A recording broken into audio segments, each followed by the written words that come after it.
সুপ্রিয় দর্শক শ্রোতা, স্বাগত জানাচ্ছি। নিষিদ্ধ সংগঠন হামাসের নেতা ইসমাইল হানিয়া এর কথা নিশ্চয়ই আপনাদের মনে আছে। 2024 সালের 31শে জুলাই ইরানের রাজধানী তেহরানের গেস্ট হাউসে ড্রোন অ্যাটাক করে তাকে শেষ করে নেতা কাকুর দেশ, এবং বিবিসি সহ সব ধরনের সংবাদ মাধ্যমে সেই খবরটি গণহারে প্রকাশ করা হয়। তখন থেকেই সবার মনে একটাই প্রশ্ন ছিল, কিভাবে কেউ এত নিখুঁতভাবে লক্ষ্যবস্তুতে আঘাত আনতে পারে, শত্রু সবার ঘরে ঢুকে নিখুঁতভাবে টার্গেটকে হত্যা করতে পারে। মানুষের মনে প্রশ্ন জাগত, পৃথিবীতে এমন শক্তিশালী আর কে আছে যারা অদৃশ্য থেকে এভাবে নিখুঁতভাবে হামলা চালাতে পারে। আজ সেই প্রশ্নের জবাব চলে এসেছে, আর এই জবাব দিয়েছে আর কেউ নয়, পৃথিবীর একাংশের কাছে পরিচিত সন্ত্রাসী রাষ্ট্র হিসাবে, আরেকাংশের কাছে পরিচিত বীরের দেশ হিসাবে টেম্পু কাকু আর নেতা কাকুকে ঘোল খাওয়ানো ইরান। তেহরান ফুলিয়ে দেখিয়ে দিচ্ছে তারা কারো থেকে কম নয়। সৌদি আরবের রাজধানী রিয়াদের সেই অদম্য নিরাপত্তা বলয়, যেখানে প্রবেশ করা মানেই বহু স্তরের নজরদারি ভেদ করা, সেখানেই ঘটল এক অভূতপূর্ব বিস্ফোরণ। মার্কিন দূতাবাসের ভেতরে সিআইএ এর সুরক্ষিত কক্ষে আশ্রয় পড়ল ইরানের ক্ষেপণাস্ত্র। মুহূর্তেই কেঁপে উঠল ক্ষমতার ভিত্তি। ধ্বংস হলো শুধু কংক্রিট নয়, ভেঙে পড়ল দশকের পর দশক ধরে গড়ে ওঠা মার্কিন গোয়েন্দা আধিপত্যের অদৃশ্য সাম্রাজ্য। বিশ্লেষকদের মতে এটি ছিল প্রতীকী এবং কৌশলগত দুই দিক থেকেই এক বড় আঘাত। ওয়াল স্ট্রিট জার্নালের প্রতিবেদন যেন এক ভয়ঙ্কর বাস্তবতার পর্দা উন্মোচন করল। মার্কিন দূতাবাসের একাংশ ধ্বংসস্তূপে পরিণত, কনক্রিটের দেয়াল ভেঙে চুরমার। যে স্থাপনাকে ধরা হতো অভেদ্য, যেখানে প্রতিটি ইঞ্চি নজরদারির আওতায় থাকত, সেখানেই কিভাবে এমন নিখুঁত হামলা সম্ভব হলো? এই প্রশ্ন এখন কাঁপিয়ে দিচ্ছে সামরিক বিশ্লেষকদের। প্রতিবেদনে সতর্ক করে বলা হয়েছে, যদি এই আঘাত দিনের আলোতে আসতো তাহলে হতাহতের সংখ্যা ভয়াবহ রূপ নিতে পারত। অন্যদিকে ইরানি সংবাদ মাধ্যম গর্জে উঠেছে। তারা বলছে এটি শুধু একটি হামলা নয়, বরং এক ঘোষণা। পৃথিবীর যেখানেই থাকুক আমেরিকার আর নিরাপদ নয়, তাদেরকে খুঁজে বের করে শাস্তি দিতে বদ্ধপরিকর তেহরান। সেই রাতেই অন্ধকার নামার সঙ্গে সঙ্গেই সৌদি আরবের আকাশে ছড়িয়ে পড়ে আতঙ্ক। মার্কিন কূটনীতিকদের আবাসিক এলাকাও হয়ে ওঠে সম্ভাব্য হামলার লক্ষ্যবস্তু। এটি কোনো বিচ্ছিন্ন ঘটনা ছিল না, বরং একই পরিকল্পনার অংশ ছিল। গোয়েন্দা তথ্য বিশ্লেষণে স্পষ্ট, ইরান এই অভিযান চালিয়েছে অত্যন্ত সূক্ষ্ম ও সুপরিকল্পিত কৌশলে। তাদের লক্ষ্য ছিল একটাই, মধ্যপ্রাচ্যে বিস্তৃত মার্কিন গোয়েন্দা নেটওয়ার্কের ভেতর থেকে ভেঙে ফেলা।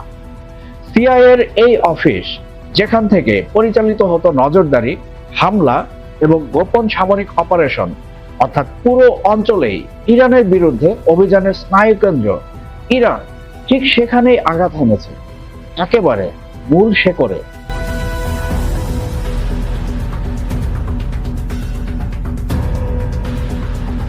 এই হামলার পর ওয়াশিংটনের ক্ষমতার করিডোরে নেমে এসেছে অদ্ভুত কম্পন। মার্কিন নীতি নির্ধারকদের মধ্যে যে চরম অস্থিরতা তৈরি হয়েছে তার স্পষ্ট প্রতিফলন দেখা যাচ্ছে হোয়াইট হাউসের একের পর এক জরুরি বৈঠক। এখানে সিদ্ধান্ত নয়, বরং দিশাহীনতা যেন বেশি দৃশ্যমান। ইরান এদিন শুধু বার্তাই দেয়নি, বরং এক নতুন বাস্তবতা সামনে এনেছে। তারা কেবল নিজেদের আকাশসীমা রক্ষা করতে সক্ষম নয়, প্রয়োজনে শত্রুর সবচাইতে সুরক্ষিত ঘাঁটিতেও প্রবেশ করে আঘাত হানতে সক্ষম। অথচ নেতা কাকু ও টেম্পু কাকুর দেশ ভেবেছিল কয়েক সপ্তাহের মধ্যেই তারা ইরানকে সম্পূর্ণরূপে দুর্বল করে ফেলবে। আধুনিক প্রযুক্তির অহংকারে তাদের আত্মবিশ্বাস ছিল আকাশচুম্বী। কিন্তু বাস্তবতা এখন সম্পূর্ণ ভিন্ন চিত্র দেখাচ্ছে। রিয়াদের মতো কঠোর নিরাপত্তা বলয়ের ভেতরে এই হামলা প্রমাণ করেছে মার্কিন গোয়েন্দা নজরদারি সীমাবদ্ধতা কতটা গভীর। অন্যদিকে নিজেদের গর্বের F-15 যুদ্ধবিমান হারানো এবং বিশেষ বাহিনীর কমান্ডোদের জীবন বাজি রেখে পরিচালিত উদ্ধার অভিযানের দৃশ্য বিশ্ববাসীর সামনে উন্মোচন করেছে মার্কিন সামরিক শক্তির অপ্রত্যাশিত দুর্বলতা। অনেকেই বলছেন আমেরিকা স্টেলথ প্রযুক্তি এখন আর শত্রুর নজর এড়াতে পারছে না, শুধু কাগজে কলমেই স্টেলথ, বাস্তবে দৃশ্যমান। বিশ্লেষকদের মতে তেহরান এখন এমন এক প্রজন্মের প্রযুক্তি ব্যবহার করছে যে আধুনিক প্রতিরক্ষা ব্যবস্থাও বহুস্তরীয় ঢালকেও নির্বিকারভাবে ভেদ করতে সক্ষম, যেন অদৃশ্য ছায়া হয়ে ঢুকে পড়ে শত্রুর নিরাপত্তার ভেতরে। অথচ পেন্টাগন জোর গলায় দাবি করেছিল ইরানের আক্রমণের সক্ষমতা প্রায় সম্পূর্ণরূপে ধ্বংস করে দেওয়া হয়েছে। কিন্তু রিয়াদের এই বিস্ফোরণ সেই দাবিকে শুধু মিথ্যা নয়, নির্মমভাবে উপহাসে পরিণত করেছে। মধ্যপ্রাচ্যের ভূরাজনীতিতে এমন কৌশলগত ধাক্কা যা সরাসরি ওয়াশিংটনের বিশ্বাসযোগ্যতাকেই প্রশ্নবিদ্ধ করে, গত কয়েক দশকে এরকম পরিস্থিতি খুবই কমই দেখা গিয়েছে। এদিকে টেম্পুকাকু এখন এক দ্বিমুখী চাপের কেন্দ্রে। একদিকে দেশের ভেতরের তীব্র রাজনৈতিক চাপ, অন্যদিকে যুদ্ধক্ষেত্রে ক্রমবর্ধমান চ্যালেঞ্জ তাকে কোণঠাসা করে তুলেছে। এই সংকটময় মুহূর্তে প্রতিরক্ষা সূত্রগুলো ইঙ্গিত দিচ্ছে ভয়ঙ্কর সম্ভাবনার দিকে। টেম্পুকাকুর দেশ সম্ভবত ইরানের বিরুদ্ধে অপ্রচলিত এবং অত্যন্ত বিধ্বংসী প্রযুক্তি ব্যবহারের প্রস্তুতি নিচ্ছে।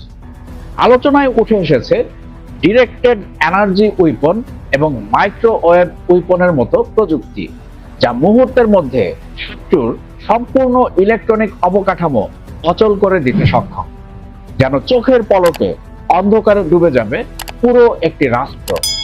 কিন্তু এই সিদ্ধান্ত কেবল সামরিক নয়, এটি এক গভীর ঝুঁকির দরজাও খুলে দিচ্ছে। এমন অস্ত্রের ব্যবহার আন্তর্জাতিক আইনের সরাসরি লঙ্ঘন হতে পারে, একই সঙ্গে তা পুরো বিশ্বকে আরো বড় এবং অনিয়ন্ত্রিত সংঘাতের দিকে ঠেলে দিতে পারে। ইতিমধ্যেই মার্কিন কংগ্রেসের ভেতরে এই ইস্যুতে তীব্র বিভাজন দেখা দিয়েছে। ডেমোক্র্যাট নেতারা সতর্ক করে বলেছেন, এই পথ বেছে নেওয়া মানে হতে পারে এমন এক সংকটের সূচনা যার পরিণতি নিয়ন্ত্রণের বাইরে চলে যেতে পারে। এদিকে ইরানের আকাশ সীমায় যুক্তরাষ্ট্রের কথিত আধিপত্য এখন যেন কেবল কাগজে কলমে সীমাবদ্ধ এক ভঙ্গুর ধারণা। বাস্তব আকাশে চিত্র সম্পূর্ণ ভিন্ন। সাম্প্রতিক দিনগুলোতে ইরানের উন্নত প্রতিরক্ষা ব্যবস্থার সামনে একের পর এক মার্কিন ড্রোন ও যুদ্ধ বিমান ভূপাতিত হওয়ার ঘটনায় আধুনিক যুদ্ধ ইতিহাসে এক বিরল ও অস্বস্তিকর নজির তৈরি করেছে। পেন্টাগনের দেয়া তথ্য অনুযায়ী এই সংঘাতে এখন পর্যন্ত প্রায় 13 জন মার্কিন সেনা নিহত এবং অন্তত 365 জন আহত হয়েছে। সংখ্যাগুলো নিজেই এক কঠিন বাস্তবতার প্রতিফলন রূপে প্রকাশিত হচ্ছে। দ্য ডেইলি স্টারের এক প্রতিবেদনে আরো বলা হয়েছে, যুক্তরাষ্ট্র ইতিমধ্যেই 7টি সামরিক যুদ্ধবিমান হারিয়েছে। কিন্তু পরিস্থিতির ভয়াবহতা এখানেই শেষ নয়। নিজেদের অত্যাধুনিক প্রযুক্তি যাতে করে শত্রুর হাতে না পড়ে যায়, সেই আশঙ্কায় যুক্তরাষ্ট্র নিজেরাই 2টি উড়োজাহাজকে বিস্ফোরণের মাধ্যমে ধ্বংস করে দিয়েছে। এই দৃশ্য শুধু ক্ষয়ক্ষতির নয়, বরং মানসিক চাপের প্রতীক। এমন ধারাবাহিক আঘাত মার্কিন সেনাবাহিনীর মনোবলকে দুর্বল করে দিচ্ছে।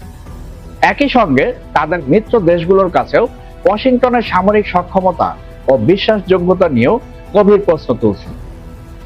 ইরাকের এই সক্ষমতার পেছনে রয়েছে তাদের দীর্ঘদিনের স্বনির্ভর প্রতিরক্ষা শিল্প এবং কৌশলগত পরিকল্পনা। মার্কিন হামলায় কিছু স্থাপনা ক্ষতিগ্রস্ত হলেও মূল প্রযুক্তি ও অবকাঠামো ভূগর্ভস্থ সুরক্ষিত অবস্থায় রয়েছে, যা ধ্বংস করা অত্যন্ত সুকঠিন কাজ। ফলে প্রতিবার যুক্তরাষ্ট্র যখন দাবি করেছে যে তারা ইরানের শক্তি ধ্বংস করে দিয়েছে, তখনই ইরান আরো শক্তিশালী হয়ে ফিরে এসেছে।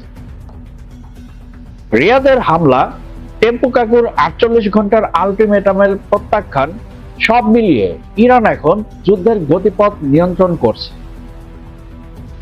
নেতাকাকু এবং টেম্পুকাকুর জন্য এখন সবচাইতে বড় চ্যালেঞ্জ হলো সম্মানজনকভাবে এই পরিস্থিতি থেকে বেরিয়ে আসা, অর্থাৎ সময় থাকতে থাকতে এই যুদ্ধ থেকে নিজেদেরকে সরিয়ে নেওয়া। কিন্তু তেহরানের অবস্থান একদমই পরিষ্কার। প্রথমে সব ধরনের আগ্রাসন বন্ধ করতে হবে, কেবলমাত্র তারপরে আলোচনা সম্ভব।